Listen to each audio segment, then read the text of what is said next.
이제 2교시 이제 내용은 4장으로 넘어가겠습니다. 여러분 좀 이게 어, 좀 학습 내용이 많죠, 그죠? 지금 계속 진도는 계획에 맞게 나가고 있는데 여러분 조금 힘들더라도 하여튼 전반적으로 이 내용들을 좀 잘 학습하셔갖고 여러분 머릿속에 좀 잘 넣기 바래요. 그래서 거의 종합입니다. 요거는 여러분이 졸업 앞두고 어떤 종합적인 내용이 이게 많이 포함되어 있기 때문에 잘 이해하시고 또 습득하고 또 여러분이 적용을 할 수 있는 어디 가서 이런 이슈가 여러분에게 부닥쳤을 때 여러분이 이런 지식들을 좀 활용할 수 있을 때까지 갔으면 좋겠다. 이런 부탁을 이제 드릴게요. 자, 그럼 이제 4장으로 넘어가서 이제 4장에서는 어, 환경 요인, 영향을 주는 요인들을 이제 다 공부하고 이제 조금 더 구체적으로 이 창조 경영에 어울리는 인적 자원 계획 분야를 우리가 한번 공부하도록 그렇게 하겠습니다. 인적 자원을 놓고 이제는 좀 더 실제적으로 어떻게 이 플래닝을 해야 되느냐, 계획을 해야 되느냐, 이 이슈가 되겠습니다. 이 부분 하나씩 좀 내용을 보도록 하겠습니다. 요 앞에 명언들은 계속 이 교재가 좀 구색 갖추기 위해서 쓰는 건데 좀 여러분 지나갈 때 조금 공부하다가 힘들면 하나씩 읽어보세요. 참 좋은 얘기입니다. 실패한 결정 10개 중 8개는 판단을 잘못해서가 아니라 제때 결정을 못 내렸기 때문에 실패한 것이다. 아마 여러분도 이제 살아오면서 이거 참 안 좋은 일이었다. 여러분 입장에서 실패했다. 이런 걸 한번 되돌아보면 물론 이제 판단이 그릇되어서 오는 원인도 있겠지만 때를 제때 결정을 못 내렸기 때문에 실패한 경우가 굉장히 많죠. 근데 이것도 아마 많은 경험을 한 이 짐 콜린스라는 분이 경영 컨설팅을 아주 많이 하신 분인데 여러 가지 다양한 사례들을 경험해 본 결과 타이밍이 아주 중요하더라. 의사결정의 핵심은 decision making is timing. 그러니까 의사결정은 타이밍이다. 이걸 강조를 했죠. 타이밍을 잘 맞춰야죠. 그래서 여러분도 지금 젊은 날에 상당히 정말 발전적인 자신을 만들기 위해서 여러 가지 의사결정도 하고 지금 이제 심화과정의 졸업까지 와서 이제 여러분들 이 심화과정도 여러분 결정했기 때문에 이제 이 인연이 어, 2년간이 이제 완성이 되어지고 이 매듭이 끝나면 더 업그레이드 된 버전으로 여러분이 또 다른 결정을 해서 더 발전을 해야 되겠죠. 그래서 타이밍을 좀 잘 고려해서 여러분이 의사결정을 했으면 좋겠다. 이런 내용이 되겠습니다. 조금 내용을 첨언하자면 자, 그 다음 내용으로 들어가겠습니다. 자, 인적 자원 계획이다. 이렇게 되어 있습니다. 이번 사장에서는 왜 계획이 필요하냐? 인적 자원 계획이 왜 중요하냐? 이런 사례를 딱 하나 얘기하고 있는데 이 삼성 전자에서 이제 하고 있는 그 사례가 되겠습니다. 이건 뭐 우리나라의 굴지의 기업인데 삼성전자가 이 삼성전자가 보니까 뭐 아다시피 세계적인 기업이잖아요. 뭐 아주 글로벌 전 세계가 모르는 나라가 없는 정도로 유명한 회사가 되어졌죠. 요건 조금 과거의 자료인데요. 한 3년에 걸쳐 가지고 매출액이 154조에서 228조까지 매출액이 늘었어요. 그런데 그게 상응해서 한번 보세요. 굉장히 중요한 게 뭐예요? 인건비 포션이 순수하게 인건비로만 나가는 금액이 되겠습니다. 13조 6천억에서 21조 4천억까지 가더라는 거예요. 여러분 인건비 매출액의 증가분하고 인건비 증가하고는 거의 비례하죠, 그죠? 비례하는데 여러분 실제로 회사가 수익을 내기 위해서는 뭡니까? 매출액 대비 인건비가 조금 비례적으로 적어야 수익이 많겠죠. 프로핏이. 당연하겠죠. 그런데 지금 이제 삼성전자도 이제는 이슈가 되는 게 뭡니까? 인적 자원에 대한 효율성 문제. 인적 자원을 무조건 확보만 하는 것이 답이 아니다. 이제 이런 결론을 내려서 고민을 하기 시작했다. 2013년부터입니다. 초우량 인재들이 많이 모이는데 인건비 문제가 심각하게 되어지니까 21조가 되어지고 이것도 상당히 뭡니까? 여러분 아다시피 인건비는 하방 경직성입니다. 다시 말하면 다운되기가 어렵다는 거예요. 하방으로 가는 데는 상당히 경직성이 있기 때문에 인건비를 다운시키기 어렵다는 거죠. 근데 이게 이제 일반적으로 인건비는 하방 경직성이고 또 뭡니까? 증가 추세에 있다. 여러분 뭐 하여튼 인건비가 기업하는 사람들은 굉장히 큰 과제죠. 인건비를 줄이고 싶죠. 그런데 인건비를 줄일 수 있는 요인은 적어요. 하방 경직성이니까. 그래서 인건비 문제를 놓고 고민을 많이 하죠.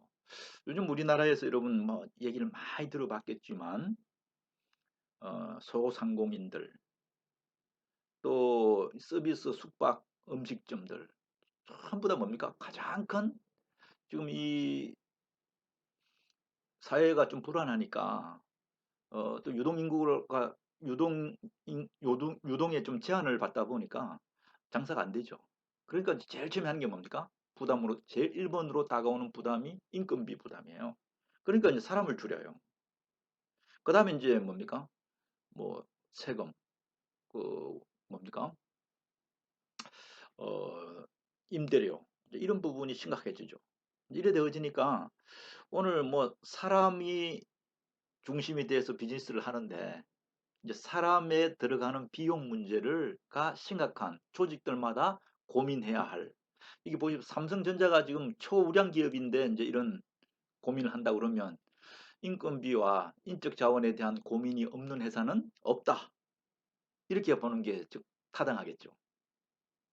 이제 그래서 이런 이런 인적 자원을 놓고 어떻게 이 문제를 해결해야 될 것이냐, 어떻게 계획적으로 이 문제를 수렴해 나가야 될 것인가. 이게 이번 챕터에서 우리가 좀 보고자 하는 핵심 사안이다. 이렇게 보시면 되겠습니다. 음,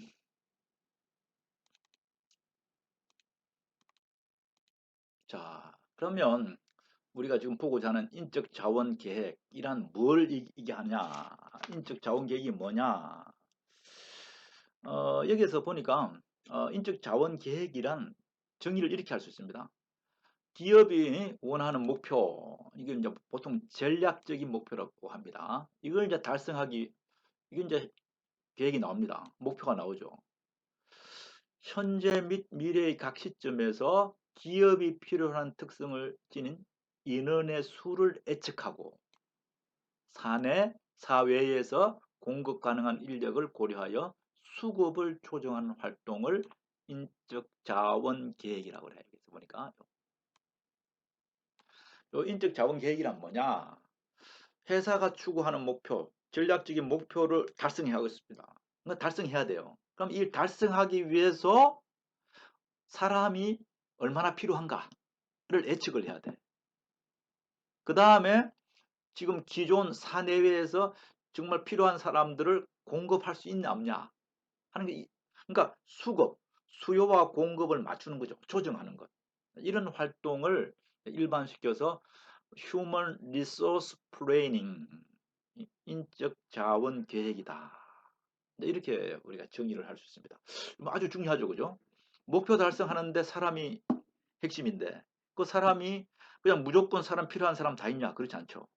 필요한 사람을 예측해야 되고 또 필요할 때는 뽑아야 되고 또 뭡니까? 또 필요할 때는 또 과잉이 되어질 때는 또 뭡니까? 조정을 해야 된단 말입니다. 이렇게 인력의 수급을 조정하는 활동을 이름하여 인적 자본 계획이다. 이렇게 우리가 볼 수 있겠고요. 궁극적으로 이 인적 자원 계획이 잘 되어지면 뭡니까? 상대적으로 기업의 경쟁 우위를 가져오겠죠. 뭐 당연하지 않겠습니까? 이게 이런 있죠. 경쟁 우위 관점.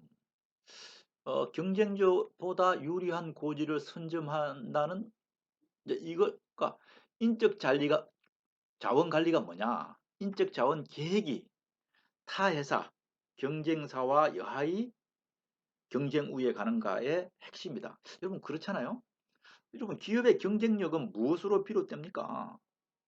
물론 그 회사가 쌓아놓은 여러 가지 파이낸스, 재정적인 거, 명성, 전통 뭐 이런 것도 중요하지만 궁극적으로 계속적으로 그 기업의 경쟁력을 좌우하는 요소는 뭐겠습니까? 인적 자원이잖아요. 사람이잖아요. 좀 그래서 사람이 중요한 겁니다. 그러니까 기업의 경쟁자보다 유리한 고지를 선점한다. 이것이 경쟁 우위의 결정적이다. 그 이면에 인적 자원 계획이 있다. 그러니까 여러분 사람 문제가 조직의 경쟁력과 조직의 경쟁 우위에 결정적이다. 자, 그래서 이런 이제 이 경쟁 우위라는 이 관점을 토대로 해서 이걸 추구한다는 전제로 해서 효율적인 인적 자원 계획을 어떻게 수립할 것이냐. 어떻게 해야 되겠습니까? 기존 인력을 파악해 봐야 되겠지. 일단은 기존 인력 파악하고 미래 목표를 놓고 수급을 맞춰야 되겠지. 뭐 당연하죠, 그죠? 그러니까 우리가 기업이 계속 경쟁력을 높이면서 경쟁 우위에 있기 위해서는 뭡니까? 지금 기존 인력의 약점과 강점 당연히 파악을 해야 되겠지. 또 나아가서 미래 목표를 놓고 기존 인력으로 가능하느냐 불가능하냐. 불가능하다면 새로운 인력을 미래 목표에 맞게끔 고용을 해야 되겠죠. 이런 것들을 가지고 이루어지는 분야가 인적 자원 관리 수립이다. 이렇게 보는 겁니다. 요게 굉장히 중요합니다. 그래서 이제 요렇게 놓고 그럼 이제 이걸 수립하는 데는 수립이 중요하다 했는데 어떻게 해야 되느냐 그걸 한번 볼게요. 자, 왜 이런 걸 앞에서 얘기를 했는데 왜 인적 자원 관리가 중요하냐 이제 하는 것을 한번 우리가 볼 필요가 있겠죠. 이게 보면 어, 여기에 보니까 사업 전략과 부합하는 적정 이렇게 나와 있죠. 왜 중요하냐? 적정 규모의 인력을 유지해야 된다. 그러면 사업 전략이 있는데 이 전략에 맞는 인력이 없으면 어떻게 됩니까? 그 전략 목표를 달성을 못합니다. 당연하죠, 그죠? 그래서 모든 기업은 해마다 때마다 인적 자원에 대한 계획을 계속 수립하고 변경하고 적용할 수밖에 없는 겁니다. 그래서 여기서 인적 자원이라는 것은 조직의 목표를 달성해서 최초로 시작하는 인적 자원 관리, 그러니까 인적 자원 관리 활동의 가장 스타트 라인이 뭐냐? 인력을 계획하는 거다. 인력을 계획한다는 건 뭡니까? 우리 전략에 맞게끔 어떤 인력이 몇 명이 어떤 경우에 어떤 시점에 필요한가 이거죠, 그죠? 그래서 이 맥 인적 자원은 바로 사업 전략과 맥을 같이 한다. 그래서 결론적으로 인력 계획이 어떻게 되어졌는가가 조직의 목표 달성에 중추적인 역할을 하기 때문에 중요하다. 우리가 그래서 인적 자원 관리를 공부하는 거다. 인적 자원 계획을 잘 해야 된다는 겁니다. 왜? 사업 전략을 완성할 수 있느냐 없느냐, 성공하느냐 못하느냐가 인적 자원 계획을 잘 하느냐 못하느냐에 달려 있기 때문이다. 이런 이해하시겠죠? 두 번째, 왜 인적 자원 계획이 중요하냐? 효율적인 인적 자원을 통제하기 위해서다. 여러분 한번 인적 자원을 확보했다고 해서 끝나면 안 되겠죠? 여러분 뽑아 놓으면 끝납니까? 여러분 인력 계획이 잘못되어 있으면 여러분 때때로 뭡니까? 조직은 유기체이기 때문에 계속 변화하잖아요. 시대 변화에 대응도 해야 되고 또 앞에서 봤던 이런 창조 경영이라는 것은 뭡니까? 기존에서 먼저 패러다임을 바꿔가지고 뭡니까? 이 창조 경영, 이노베이션을 해야 되잖아. 이노베이션 하기 때문에 여러분 고정된 기존의 인력이 상황이 변화되고 이노베이션의 상황에서도 그대로 부수만 바꾸면 된다? 이건 불가능하잖아요. 그래서 계속 과잉, 과소 인력이 발생한다. 어떤 부서는 계속 인력이 필요해. 너무 부족해. 근데 어떤 부서는 이제 뭡니까? 상황이 바뀌어 가지고 기존 인력만 기존 인력도 과잉이야, 과잉. 너무 많아. 이런 걸 여러분 그냥 둘 수는 없잖아요. 앞에서 봤듯이 경쟁력의 저해 요인이 되니까. 이제 그래서 이 효율적인 인적 자원을 통제하기 위해서는 인력 계획이 늘 수반되어야 한다. 이제 그러니까 조직의 과업 흐름에 차질을 빚지 않기 위해서는 인적 자원을 통제해야 되기 때문에 인적 자원 계획이 수반되어야 한다. 그 다음에 이제 세 번째는 통합적 인적 자원 관리를 해야 되기 때문에 계획이 중요하다. 조금 전에 봤듯이 사업 전략하고 인적 자원 계획의 연계, 바로 연계되어 있다고 그랬습니다. 자, 그러면 이 계획에 따라서 뭐겠습니까? 선발, 채용, 육성, 평가, 보상. 이제 우리가 앞으로 이거 배우게 될 텐데 계획에 맞게끔 전체적인 인적 자원 계획의 어떤 틀 안에서 뽑고 선발하고 이동시키고 전환시키고 평가하고 보상하고 이런 게 다 일어나야 되잖아요. 그래서 통합적 인적 자원 관리의 근거가 되기 때문에 인적 자원 계획이 아주 중요하다. 요 세 가지가 우리가 지금 인적 자원 관리가 중요하다. 이런 것을 이제 이 서포트해주는 핵심 사안이다. 이렇게 보는데 그럼 어떻게 이루어지나 인적 자원 관리는 이제 그것이 중요하겠죠. 인적 자원 관리의 구도를 한번 볼게요. 인적 자원 계획에 어, 요게 인적 자원 계획의 일반적인 체계입니다. 여기 거의 전부라고 보면 됩니다. 인적 자원 관리는 이렇게 이루어지는 거다. 자원 계획은 아까 얘기했듯이 전사적 인적 자원 관리의 기초가 된다. 스타트 라인이 된다라고 했는데 한번 잘 보세요. 그 다음에 전략적으로 여기 사업 전략과 인적 자원 계획은 상당히 네트워크되어 있다. 연계되어 있다. 핵심이다. 중요하다라고 했는데 한번 보세요. 자, 여기에 회사의 사업 전략 계획이 있습니다. 그렇죠? 자, 요거는 목표에 근거해서 전략이 나오겠죠. 사업 전략이. 자, 이 사업 전략 계획을 짤 때는 우리가 봤듯이 외부 환경이나 내부 환경. 아마 우리가 여러분 봤는데 이게 보니까 뭐예요? 강점, 약점은 내부 환경. 기회, 이업은 외부 환경. 요 네 가지를 엮어서 표로 만드는 게 뭐라 그랬지? 스왓 분석. 혹은 이제 제가 여러분에게 했을 때는 십자 차트라고 그랬지. 이런 걸 다 목표를 달성하기 위해서 외부 환경, 내부 환경을 고려해서 사업 전략을 짜요. 이 사업 전략이 이 사업 전략에서 짰던 계획을 완성하기 위해서는 뭡니까? 핵심이 인적 자원이라고 그랬지. 인적 자원 계획을 짜야 된다. 수립을 해야 된다. 요거 우리가 지금 보고 있는 내용이잖아요. 그러니까 이 인적 자원 계획은 바로 뭐하고 관련돼 있다고? 여기서 봤듯이 여기서 보세요. 이렇게 사업 전략 계획과 인적 자원 계획은 굉장히 서로 밀접하게 연계되어 있다. 핵심이다. 그러니까 그 회사의 사업 전략의 이면에는 뭡니까? 반드시 수반되어져야 할 게 뭐라고요? 인적 자원 계획이다. 이해하시겠죠? 어. 자, 그러면 인적 자원 계획에는 크게 두 가지가 있습니다. 앞에서 봤던 수급이라고 내가 표현을 했는데 인적 자원 계획은 두 가지인데 수급입니다. 인적 자원의 수요 또 공급. 요걸 갖다가 인적 자원 계획의 수급 관리다라고 하는데 한번 보세요. 자, 인적 자원 계획을 한다는 거는 두 가지인데 뭐라고요? 첫 번째는 이렇게 볼까? 인적 자원의 수요에 대한 예측이 있고 그 다음에 인적 자원의 공급에 대한 예측이 된다. 그러면 수요 있는데 공급이 안 되면 아주 힘들고 반대로 공급은 넘치는데 수요가 없으면 그건 뭐니까 과잉 인력이잖아. 수요가 있는데 공급이 안 되면 그러니까 과부족이고 공급은 많은데 수요가 없으면 과잉이잖아. 인적 자원. 그러니까 공급 부족도 과잉도 문제고 부족도 문제예요. 인적 자원은. 그 목표에 적정한 인원이 가야 비용이 다운되어지잖아. 그래서 인적 자원 계획을 한다는 것은 수급 관리를 잘해야 되는데 인적 자원의 수요 계획과 예측과 인적 자원의 공급 예측이 정확해야 돼요. 이제 요걸 우리가 배우게 될 겁니다. 요 챕터에서. 자, 수요 예측은 한번 봐봐요. 수요가 얼마나 될 건가?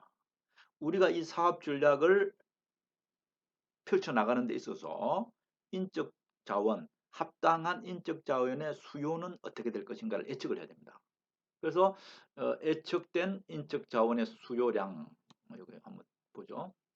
가령 우리가 지금 이런 내용으로 사업을 전개시켜 가는데 요구되어지는 인적 자원이 몇 명이 필요한가, 소요량, 그 다음에 이 인적 자원의 기술이 어떤 기술은 필요한가. 여러분, 그 직무에 합당한 인적 자원의 수요입니다. 무조건 사람만 뽑 그렇지 않아요. 기술 수준도 필요합니다. 이 기술, 인적 자원 수요 예측할 때, 그 다음에 어떤 직군, 어떤 직무에 맞는 인적 자원인가, 이걸 놓고 소요량은 몇 명, 어떤 기술을 어떤 직군에 필요한가를 예측하는 걸 갖다가 뭡니까? 인적 자원의 수요 예측이라고 그래. 그 다음 공급 예측은 뭐겠습니까? 기존 인력 및 이들의 기능 목록을 작성해줘. 그러니까 지금 공급을 해, 그러니까 수요가 100명이야. 이 수요 예측이 됐어요. 그리고 적어도 대졸이야. 그 다음 대졸의 어떤 특수과를 나온 기술이 있어야 되고, 이 사람들 가는 데는 생산직이다. 이렇게 나왔으면, 그럼 기존 인력을 조사를 해봐야 되겠지. 공급해 주려면. 그러니까 지금 10명이 필요한데 기존 인력이 10명이냐, 10명이 있냐 없냐. 그러니까 기존 인력의 이들의 기능, 이 기술에 맞는가 안 맞는가, 이걸 먼저 봐야 되겠죠. 그런데 이제 두 번째는 공급 회계에서는, 그럼 과연 기존 인력을 조사해 보니까 손실 인력은 뭐냐. 기존 인력 가운데 뭐 퇴사를 한다든가 능력에 못 미친다든가 해서 기존 인력의 손실 인력, 그 다음에 이제 내부 이동을 통한 충원 가능 인력. 그러면 기존에 있는 인력을 이 수요에 맞게끔 얼만큼 기존 인력으로 충원할 수 있느냐. 이런 게 해놓으면 뭡니까? 공급 계획이 다 되는 거죠. 부족하면은 외부에서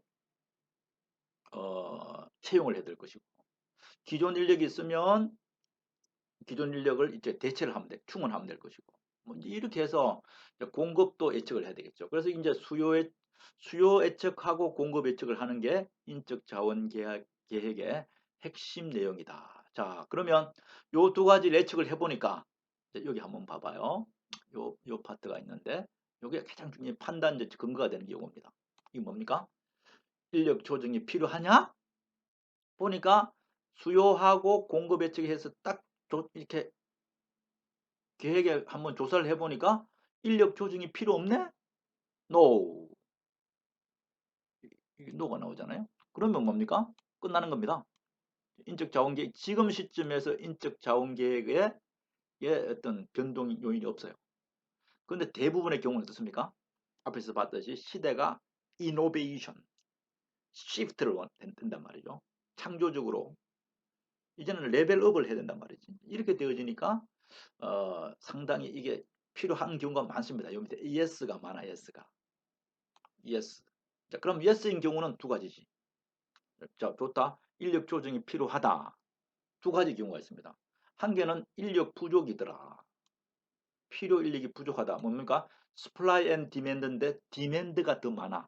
수요가 공급보다 더 많다는 거지. 요 부등호가. 그러니까 뭡니까? 인력이 부족하니까 부족 인력을 어떻게 대응할 것인가를 놓고 대응 전략을 짜야 되겠지. 그러니까 인력이 부족하네. 수요가 공급보다 많으니까 인력이 10명이 요구되어지는데 지금 가용할 수 있는 인원은 5명밖에 없다. 그럼 5명이 어떻게 됩니까? 확보를 해야 되잖아요. 이제 인력 부족을 어떻게 대응할 것인가. 그 다음에 이제 이 반대의 경우도 있죠. 이게 한번 보시면 스플라이가, 이게 SL은 supply of labor예요. 그러니까 노동의 공급입니다. 그 다음 이제 노동력의 수요보다 공급이 더 많아. 앞에서 봤듯이 이건 뭡니까? 인력 과잉이에요. 오바지, 오바. 그래서 이제 인력을 이렇게 과잉되어졌다. 그때는 뭡니까? 이제 과잉 인력을 어떻게 대응할 것이냐. 여러분 아다시피 요즘 인력이 뭐 남는다고 해서 갑자기 해고시키는 것도 상당히 법적으로 문제가 되어지잖아. 그럼 지금 우리 시점에서 계획을 짜보니까 인력 자체가 과잉 인력이다. 그러면 이 과잉 인력을 활용을 해야 되잖아요. 필요한 것은 전환 배치도 하고 또 새로운 업무를 만들기도 하고 뭐 교육을 시키기 위해서 뭡니까? 교육 시간을 활용하기도 해서 과잉 인력의 대응 전략을 짜야 되겠지. 요것이 인적 자원 계획 우리가 지금 보고자 하는 요 인적 자원 계획 요거 핵심이에요. 요, 요, 요 인적 자원 계획의 요거 핵심이다. 이렇게 보면 돼요. 뭐 크게 어려움은 없죠, 그죠? 이제 요 체계, 요 프로세스를 가지고 이제 이루어지는 게 인적 자원 계획이다. 이제 요걸 하나씩 앞으로 이제 공부를 해 나가는 게 지금 우리가 주어진 과제예요. 자, 하나만 조금만 더 보죠. 어, 그래서 여기서 먼저 아까 프로세스는 체계는 그렇다. 인적 자원 계획의 어떤 시스템은 앞에서 본 내용이고 어떤 프로세스를 거치냐 두 가지입니다. 크게 두 가지가 있었죠. 그 안에 하나는 뭐였습니까? 수요의 인적 자원에 대한 수요 예측이 있었고 하나는 공급 예측이 있었지. 이거에 따라서 조정이 필요하냐 안 하냐를 놓고 뭡니까? 인력 부족인 경우는 부족 인력을 어떻게 대응할 것이냐. 과잉 인력이 되는 경우는 과잉 인력을 어떻게 대응할 것인가. 이제 이걸 수행하는 게 인적 자원 계획의 어떤 프로세스다. 이제 이게 우리가 지금 하는 내용인데 조금 쉬었다가 수요 예측, 공급 예측에 대한 툴들을 좀 볼 수 있도록 그렇게 하겠습니다. 이 교시는 이것으로 마치겠습니다.